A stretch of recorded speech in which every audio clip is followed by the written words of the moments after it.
Bonjour à tous, bienvenue pour ce quatrième podcast Yam Nutrition en compagnie de Christophe Bonnefond.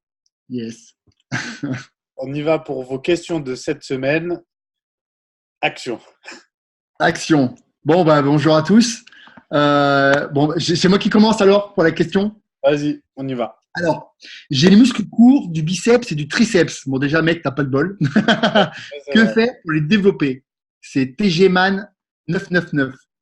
Donc voilà, donc le mec, il a les muscles courts, biceps, triceps.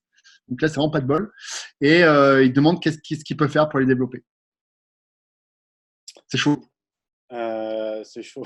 Alors, effectivement, un muscle court a moins de potentiel à grossir qu'un muscle long, mais on peut quand même, heureusement, progresser sur ce qu'on a. Alors, pour le biceps, pour le coup, l'idéal étant de se concentrer plus sur le brachial et le long supinateur qui est ici, pour essayer de combler le trou que tu vas avoir entre le biceps et l'avant-bras, voilà, et aussi de pousser un peu le biceps vers le haut, ce qui donnera plus d'épaisseur au bras, puisque on rappelle, on a le triceps brachial et le biceps. Donc on a le triceps ne fait pas deux tiers du bras. Il y a un tiers, chaque tiers est composé d'un muscle en clair. Donc voilà. Donc première chose pour les biceps, c'est de faire ça, privilégier les exercices plutôt qui vont travailler cette partie-là si vraiment on n'arrive pas à développer le biceps. Privilégier et pour les triceps, pour le coup, il n'y a pas de méthode vraiment pour masquer un triceps court. Là, on a dit... Ouais, pour rallonger le tendon, c'est compliqué quand même. C'est difficile. Donc, trouver les bons exercices et puis voilà, le développer au maximum de son potentiel. De toute façon, là, pour le coup, il est court. On ne pourra pas faire grand-chose. La seule chose que tu peux retenir peut-être de ça, c'est que ça va être en général un point faible et que les exercices tels que le développé couché serré, les dips free serrés, tu auras plus tendance en général quand tu as les triceps courts à ressentir les épaules et les pectoraux que les triceps. Donc parfois, quand c'est comme ça, privilégier les exercices d'isolation, ça peut être plus intéressant. Mais j'ai pas de méthode miracle pour faire d'un triceps court un triceps long et énorme. À toi. Ouais, non, c'est clair, c'est clair. Bon, après, bon, ça ne veut pas dire que tu vas pas pouvoir développer tes muscles, hein, bien sûr, tu vas pouvoir les développer. Après, il faut que tu cherches juste à faire de l'hypertrophie en général. Il n'y a pas de secret, voilà, à part peut-être le brachial pour le biceps, mais il n'y a pas beaucoup de secret, en fait, pour pouvoir allonger ce problème de muscle qui est un peu court par rapport à la tâche. Voilà, tu essayes, comme tous les muscles, de le développer de manière la plus optimale possible, mais voilà, tu sais que tu n'auras pas des bras à la Schwarzenegger avec un évasement très grand, malheureusement. Voilà. J'ai aussi un peu ce problème-là. Et après, voilà, on bosse quand même, hein, il se développe quand même, mais voilà. La forme de ton bras ne sera pas la même, je te dis, que certains gars où tu vois avec un biceps qui arrive carrément dans le creux du bras ou qui Ouais. part de très loin. Bon, là, c'est magnifique, hein, mais voilà, tu auras ta morphologie et ton esthétique à toi. C'est comme ça. Tu prends par exemple un cas hyper célèbre, c'est Stallone, qui a les attaches très courts sur le triceps et sur le biceps. Stallone, et pourtant, voilà, il a des bras, moi je trouve, malgré tout magnifiques, tu vois, veineux, détachés, mais lui, pour le coup, il a des attaches très courtes. Et malgré tout, ça fait quand même un bon rendu, tu vois. Après, à l'opposé, tu as Schwarzenegger avec des attaches longues. Bon, là, ça dégueule, quoi. Donc, voilà. Voilà. Bon, ça, c'est la meilleure question de tous les podcasts. Posée par Julien. On va pas dire son nom de famille, même si on le connaît très très bien. Alors, accroche-toi à ton siège. Vaut-il mieux faire deux trois entraînements par semaine sans faire de diète ou suivre une diète mais ne pas s'entraîner? C'est Julien qui? Julien qui, tu m'as dit? On dit son nom ou pas? Ouais, vas-y, on va le cramer. M-A-2-L-E-T. C'est lui qui a posé ça en plus. Ouais, Mais quel couillon celui-là. j'ai plus son pseudo Instagram parce que, allez, franchement, allez le spammer parce que là, il n'a pas le droit de poser. C'est Joum, G-U-M ou G-A-M, je sais plus quoi. Bah, cherchez-le sur Facebook. Il s'appelle Julien Mallet. Ouais, Julien sur Mallet. Facebook, ouais, tu le trouveras. Voilà. Il est blond et de toute façon, enfin, il est blond, châtain clair. Et sur son Facebook, il est avec nous en photo, malheureusement, après cette question, à faire des crêpes. Alors après, la question, ce qu'il faut savoir, c'est dans quel but, pourquoi. Enfin, tu vois, le truc, c'est qu'on ne sait même pas dans quelle optique, tu vois. Parce que c'est sûr que bah, manger sainement sans faire de sport, bah, c'est dommage parce que le sport et notamment la muscu, c'est super aussi important aussi pour sa santé. Donc, je trouve que les deux vont de pair. Et ensuite, bah, faire de la musculation sans nutrition, bah, je pense que tu peux quand même avoir un petit peu de progrès au début, mais après, tu vas vite rester, enfin, tu vas vite avoir un problème de stagnation, quoi. Donc, sa question est un peu idiote, mais bon, écoute, on l'a prise quand même, on l'a prise. La prise parce que c'est lui et parce que ça relève un point euh, très précis, c'est que les gens veulent des résultats sans faire d'efforts Ouais, et que c'est c'est pas pas faux. possible. C'est pas faux. Bien, si tu veux pas revenir à ce que tu étais avant, bouge tes fesses, entraîne-toi et fais la diète. Sinon, mets-toi au golf ou remets-toi aux jeux vidéo ou je ne sais ce que tu faisais avant.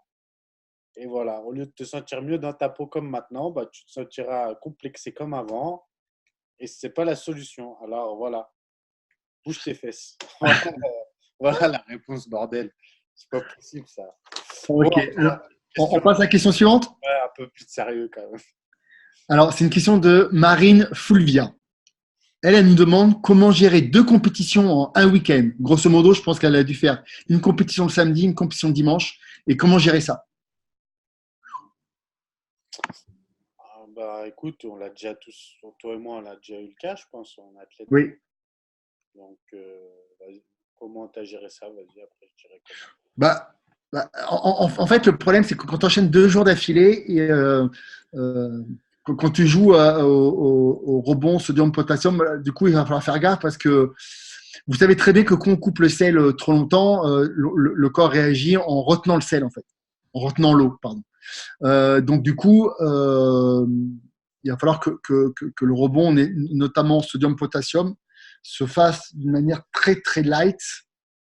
Je suis même pas sûr d'ailleurs qu'il fasse faire un rebond au sodium-potassium, d'ailleurs.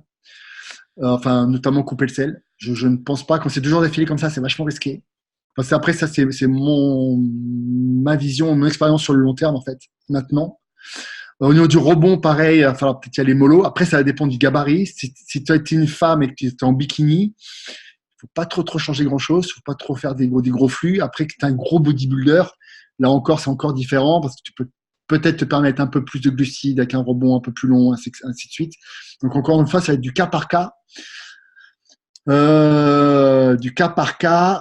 Pas couper l'eau non plus, peut-être réduire un petit peu le samedi, mais attention à pas trop couper l'eau non plus. Enfin, après, il y a des protocoles. Moi, j'en ai eu fait en plus ce week-end avec le Grand Prix des Pyrénées. Enfin, le week-end maintenant, il y a plus de 2 semaines maintenant. Et du coup, j'ai dû gérer l'eau le samedi sans la couper. Voilà, moi, c'est ce que j'ai fait. Et en fait, la personne a été mieux le lendemain, le dimanche en fait. Donc ça, c'est top. Mais voilà, après, c'est des subtilités un peu au cas par rapport au gabarit, par rapport à l'athlète. Donc, difficile de répondre comme ça, quoi. Vas-y, Anthony, je te laisse la parole. Bah, franchement, j'ai pas grand-chose à rajouter sur ce que tu as dit, parce que de base, j'allais dire que ça dépend énormément du cas par cas, de la condition qu'elle a déjà, du taux de sèche qu'elle a. Parce que si, comme on a dit il y a 2 semaines déjà en arrière, il me semble, dans un podcast sur le sodium potassium, si elle est vraiment prête et sèche, pour le coup, en fait, quoi qu'elle fasse pratiquement, c'est pas en un jour C'est ou vrai. elle se gave le samedi soir après sa compète que ça va changer. Donc, j'irai juste déjà, j'irai mollo sur la recharge s'il y en a une en glucides le samedi, en pensant bien qu'il y a de la marge à garder pour le dimanche. Et, et j'irai mollo aussi, comme tu l'as dit, sur l'eau, à savoir que au moins si je coupe l'eau quelques heures avant la compète du samedi, je la remets après la compète du samedi, avant de la recouper pour le dimanche. Mais entre les deux, en tout cas, je me réhydrate quand même un minimum Ouais. parce que sinon, effectivement, je trouve ça aussi dangereux et difficilement tenable. Après, il y a quelques années en arrière, on l'a eu fait avec Latmar, pour Latmar, sur une compète aux Pays-Bas qu'il a gagné. Il a gagné la demi la veille et la finale le lendemain. Il est resté à l'époque, c'était mes premiers pas, donc il est resté 2 jours sans eau et sans sel. Ça s'est bien passé, mais il pourrait en témoigner. Le problème, c'est que physiquement, c'est c'est très, très dur. Voilà. C'est très, très dur à tenir et très fatigant après derrière à revenir. Donc, c'est pas l'idéal. Et si c'était à refaire, je le ferais plutôt comme on l'a dit, avec plus d'eau et de sel. Ouais, là, ce qu'il faut retenir, en fait, c'est pas tomber dans les extrêmes, quoi. Ouais, Encore une fois, votre corps, comme j'avais déjà expliqué, mais le corps est régi par le système hémostasie en fait, qui régule les équilibres du corps. Donc, dès que vous allez commencer à le dérégler un peu trop et un peu trop longtemps, lui, il va faire l'effet inverse.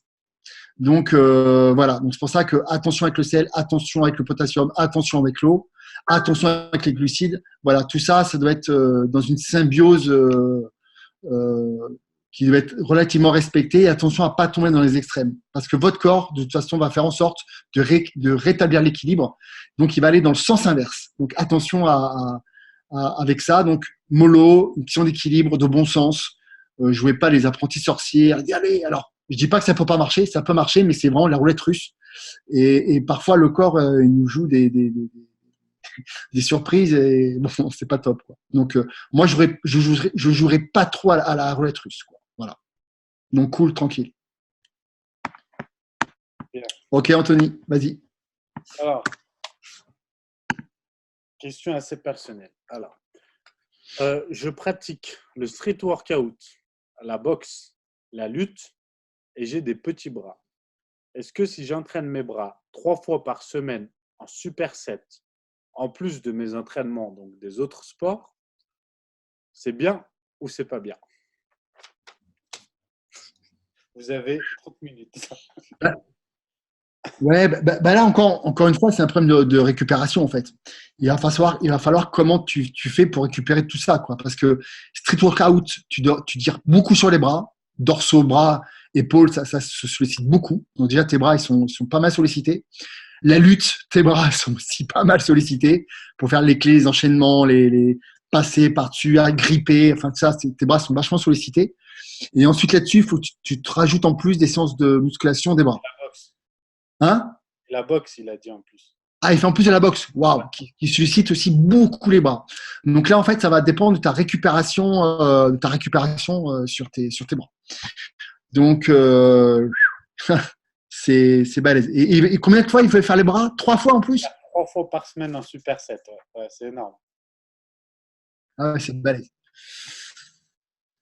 Écoute, moi, ça me paraît quand même beaucoup.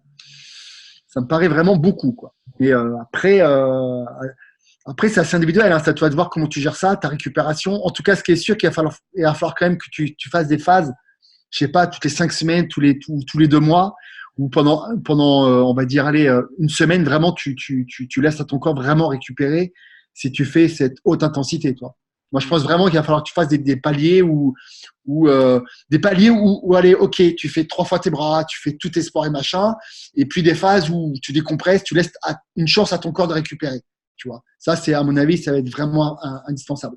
Bien dormir aussi, bien manger, évidemment, tout ça, c'est des basiques, mais on oublie souvent, c'est que le manque de sommeil aussi peut poser aussi des problèmes sur la récupération. Donc voilà, là, le but, c'est leitmotiv, c'est bien récupérer entre tes séances parce que tu vas infliger quand même beaucoup de tension sur tes bras et attention aux tendinites et attention à ce genre de choses.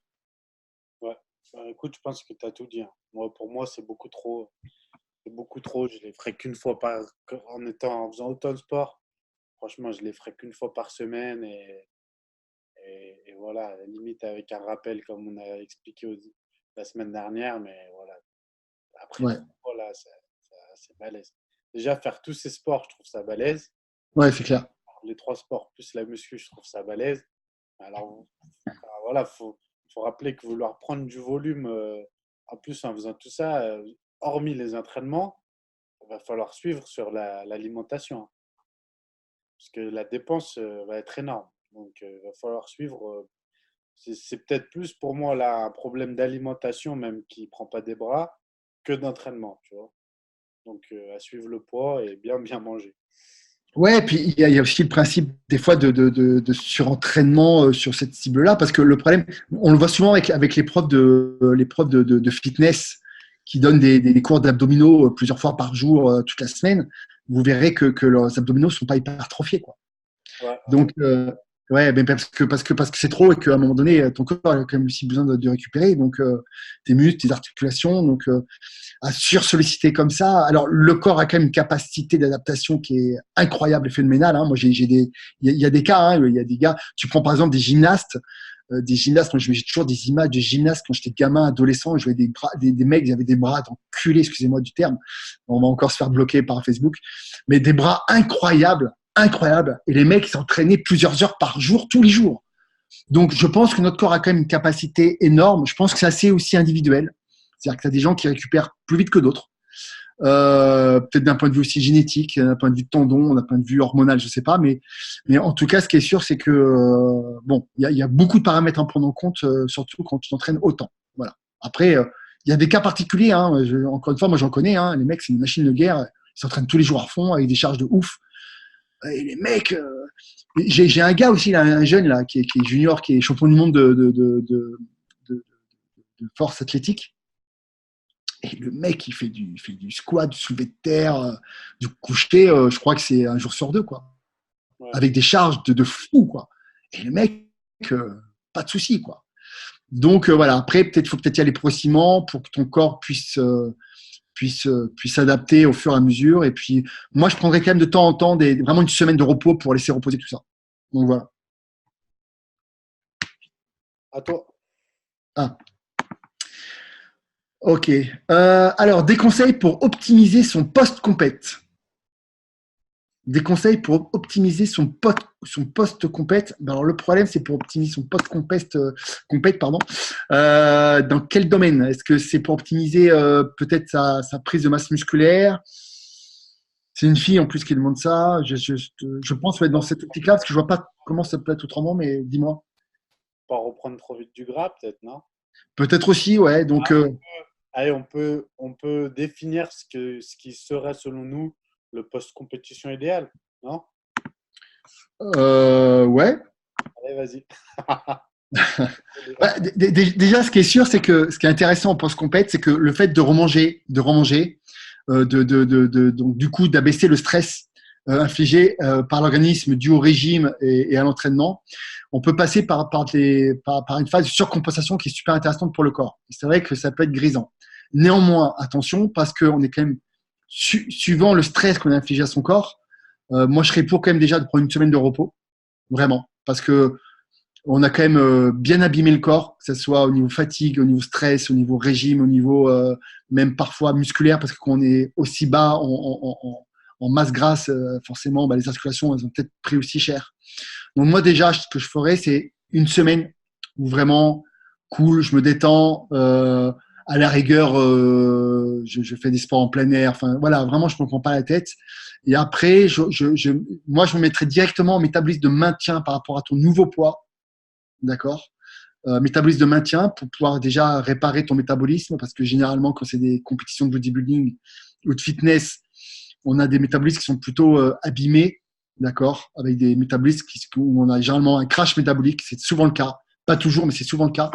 Donc déjà réparer ce crash métabolique, donc déjà en remontant les calories, pas trop non plus pour pas faire trop de gras, euh, mais en même temps, il faut bien, plus vite on remonte le métabolisme, mieux c'est pour sa santé en général. Et puis l'entraînement, se faire plaisir aussi à l'entraînement, quoi. Tout simplement se faire plaisir. Voilà. Parce qu'on l'oublie souvent, mais moi je sais que souvent on a un genre de blues qui arrive après une compète. Ça te l'a fait aussi, Anthony, non? Ouais. Voilà, on a un genre de crash après la compète, on n'est pas bien, on n'a plus envie de rien faire, voilà, c'est vraiment un blues et ça c'est normal. Donc essayer de reprendre juste du plaisir, s'entraîner tranquille, faire des trucs qu'on aime et puis voilà. Enfin, je pense que c'est un peu vaste, mais c'est un peu dans cette idée-là que j'ai moi. Dis-moi Anthony, toi. Non, ça va, je suis assez d'accord avec toi. Je suis d'accord avec toi sur le fait que déjà, il fallait prendre du repos tout de suite après, que c'est pas intelligent d'aller tout de suite à la salle s'entraîner comme un dingue, surtout que la compétition, pour le coup, le jour J, bah, on est rarement au top de notre forme, on est quand même relativement fatigué, donc bien plus fragile et c'est plus propice aux blessures. Donc c'est bien de prendre une semaine de repos après pour décompresser, de se faire un peu plaisir quand même tout de suite après la compétition. Je serais plus partisan de, pendant cette semaine-là, ne pas reprendre une diète, ne pas exagérer, mais si on n'a pas d'échéance derrière, ne pas reprendre tout de suite une diète stricte. Et après, effectivement, remonter les calories, comme tu l'as dit, au maintien, progressivement remonter les calories, repartir sur un entraînement un peu plus cool, un peu plus léger, un peu plus plaisir, pas du 6 fois par semaine, 1 heure et demie avec des dégressives à tout va, des choses comme ça. Et après, c'est aussi voilà, à adapter au cas par cas, parce que si on a par exemple un passif de troubles du comportement alimentaire, eh ben, il va falloir bien tenir compte de ça, voir dans quel état d'esprit on est pour mettre en place les choses, parce que là, pour le coup, c'est un des rares cas où je serais d'accord avec de la flexible diète, si on peut dire, pour éviter de repartir tout de suite dans un phénomène de j'ai fait une crise de boulimie après la compète et je reviens dans la frustration, l'anorexie, entre guillemets. Tu vois, Ouais. donc là, pour le coup, je trouve ça intelligent de peut-être procéder comme ça. Mais c'est au cas par cas. Il y en a qui sont capables tout de suite de reprendre la diète. Il y en a même qui n'arrivent pas à faire des écarts après parce que ça leur fait du mal de se voir changer et qui reprennent. Donc, je pense qu'il y a une question d'individualisation qui est importante. Ouais. Très bien. Voilà. Dernière question. Question suivante. Dernière? Ouais. Ça passe vite quand même. Ouais, ça passe vite. Alors, combien de protéines faut-il consommer par jour? Par jour, première question. Et ensuite, c'est dans la même question, est-ce qu'il faut procéder différemment les jours d'entraînement et les jours de repos sur la quantité de protéines? Est-ce qu'il faut plus ou moins de protéines? Les jours de repos ou les jours d'entraînement? Voilà. Qui s'y colle? Allez. Bah, déjà, il y a deux points qui sont importants. C'est d'une, la qualité de vos sources de protéines, parce que souvent, on oublie aussi la qualité des protéines que vous allez manger. Ouais. Vous êtes tous là à bouffer des blancs d'œufs et des blancs de poulet, entre guillemets, ou des parties musculaires de la viande, mais souvent, bah, du coup, ce sont des protéines qui ne sont pas forcément les plus complètes possibles. Je vais expliquer pourquoi je dis ça, parce que ça va aussi influencer peut-être aussi sur la quantité de protéines qu'on prend tous les jours. Si vous bouffez, par exemple, des œufs entiers, donc avec le blanc et le jaune, vous savez que ces acides aminés se complètent en fait. D'accord. Vous avez des acides aminés avec un aminogramme idéal. C'est pour ça que l'œuf est un peu la référence dans les protéines. C'est sûr que là, vous savez que 100% de l'œuf que vous allez manger sera assimilé, absorbé par votre organisme. Donc ça, c'est génial. Vous voyez. Quand vous bouffez par exemple du blanc de poulet, il manque la partie gélatineuse. C'est pour ça qu'on conseille souvent de prendre du collagène ou de la glycine avec pour rééquilibrer les acides aminés, notamment des parties musculaires des animaux. Il y a souvent un excès notamment de méthionine. Et sur le long terme, en fait, c'est ça qui pourrait causer même peut-être des problèmes de santé. Donc, vous voyez, voilà. Donc c'est bien d'équilibrer avec toute la partie en fait de l'animal. Donc la partie, on va dire, gélatine, collagène en fait de l'animal qui est dans la peau, qui est dans la moelle osseuse, dans les tendons et tout ça. Mais c'est vrai qu'aujourd'hui, à notre époque, on mange plus la carcasse, on fait plus souvent des bouillons de poule ou avec des os à moelle pour faire des bouillons pour récupérer cette partie gélatineuse. Et c'est vrai que du coup le côté pratique, bon du coup là je fais un peu de pub pour les produits, mais c'est vrai que voilà, du collagène, Young Strong ou de la glycine, ça permet de rééquilibrer en fait ces acides qui manquent. Et là du coup d'avoir une source de protéines pareil qui est très complète et qui sera beaucoup plus bénéfique pour votre corps. Ok. Donc ça, c'est aussi important parce que du coup, quand vous avez comme ça des protéines d'une excellente qualité, vous n'avez pas besoin de monter à des dosages de protéines hyper élevés, quoi. Moi, je partirais entre 1,5 et 1,8 grammes de protéines par kilo de poids de corps. Donc, vous voyez, 1,5, c'est pas si énorme que ça. Mais si vous avez vraiment des protéines de qualité, je pense que pas besoin d'en avoir tant que ça, surtout si à côté, vous mangez suffisamment de glucides, que je vous rappelle, les glucides épargnent les protéines. Donc, si vous mangez suffisamment de glucides, c'est-à-dire à peu près 2 fois plus que de protéines, donc si vous mangez par exemple 100 grammes de protéines par jour, il faut compter au moins manger 200 grammes de glucides par jour. Voilà, quand vous avez ce ratio-là, c'est super intéressant. Et ensuite, pour l'apport des protéines, votre corps, il fonctionne tous les jours, hein, même les jours où vous vous entraînez pas. Donc, il doit récupérer, il doit faire fonctionner les cellules, les organes et tout. Donc, vous avez besoin de protéines absolument tous les jours. Et même quand vous ne faites pas d'entraînement, votre corps restructure en fait vos fibres musculaires, donc, et ce aussi pendant les jours de repos et surtout pendant les jours de repos. Donc c'est important d'avoir un taux de protéines relativement stable en permanence. Voilà. Donc là, j'insisterai vraiment aussi sur la qualité de vos protéines que vous prenez. Voilà. Anto, tu veux rajouter quelque chose? Il n'y a pas grand-chose à rajouter. Je suis totalement d'accord avec le fait, on en a parlé dans un dernier podcast d'ailleurs, qu'il fallait conserver à peu près les mêmes apports les jours d'entraînement et les jours de repos, pour les raisons que tu as évoquées. Et que de toute façon, si on a un protocole autour de l'entraînement, une boisson pendant, comme le Fast and Furious, encore petit placement de produits ou des acides aminés, voilà. En fait, naturellement, déjà, du coup, les jours d'entraînement, on est un peu plus haut pour compenser l'effort que les jours de repos. Voilà. Ouais. Donc, il y a juste cette petite différence, mais hormis ça, on garderait une diète qui est la même 7 jours sur 7. Parce que je ne suis pas du tout adepte des cheat meals. Voilà, bref. Pour le, pour le nombre de protéines par jour, donc on l'a dit aussi dans un dernier podcast, il faut arrêter de monter trop haut, ça ne sert à rien, c'est des calories à prendre trop, ça se convertit en glucides, donc ça fait prendre du gras comme n'importe quel autre aliment, ça crée de l'acidité, enfin bref. Voilà, il n'y a rien de positif à être trop en protéines, ça ne conserve pas plus de muscles d'être à 4 grammes de protéines que si on est à 1,8 avec des glucides. Vaut mieux même être avec 1,8 avec des glucides que 4 grammes sans glucides. Voilà. Donc, sur ça, OK. Et sur la qualité des protéines, et ben voilà, je suis d'accord avec toi aussi. Petit souci pour ceux qui sont, on pense à eux, végétaliens, où c'est plus difficile, du coup, justement. D'ailleurs, c'est très bien que tu parles de ça parce que d'ailleurs, les végétaliens ont besoin de plus de protéines par jour. Voilà, c'est pour ça. Voilà.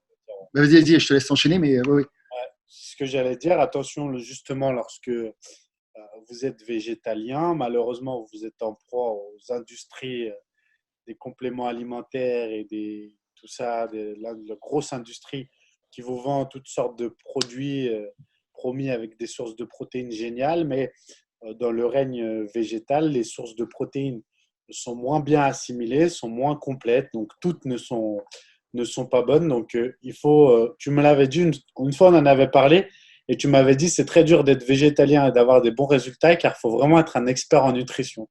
Je me rappelle, tu m'avais dit cette phrase, et malheureusement, pour ceux qui sont végétaliens, c'est vrai, c'est que lorsque l'on est végétalien, avoir un apport en protéines optimal pour notre sport et notre discipline, c'est difficile. Donc, il faut vraiment apprendre à faire les bons choix, être un peu plus haut et bien choisir. Voilà. C'est pas impossible, mais ça demande beaucoup de complexité. Hein. Donc, Voilà.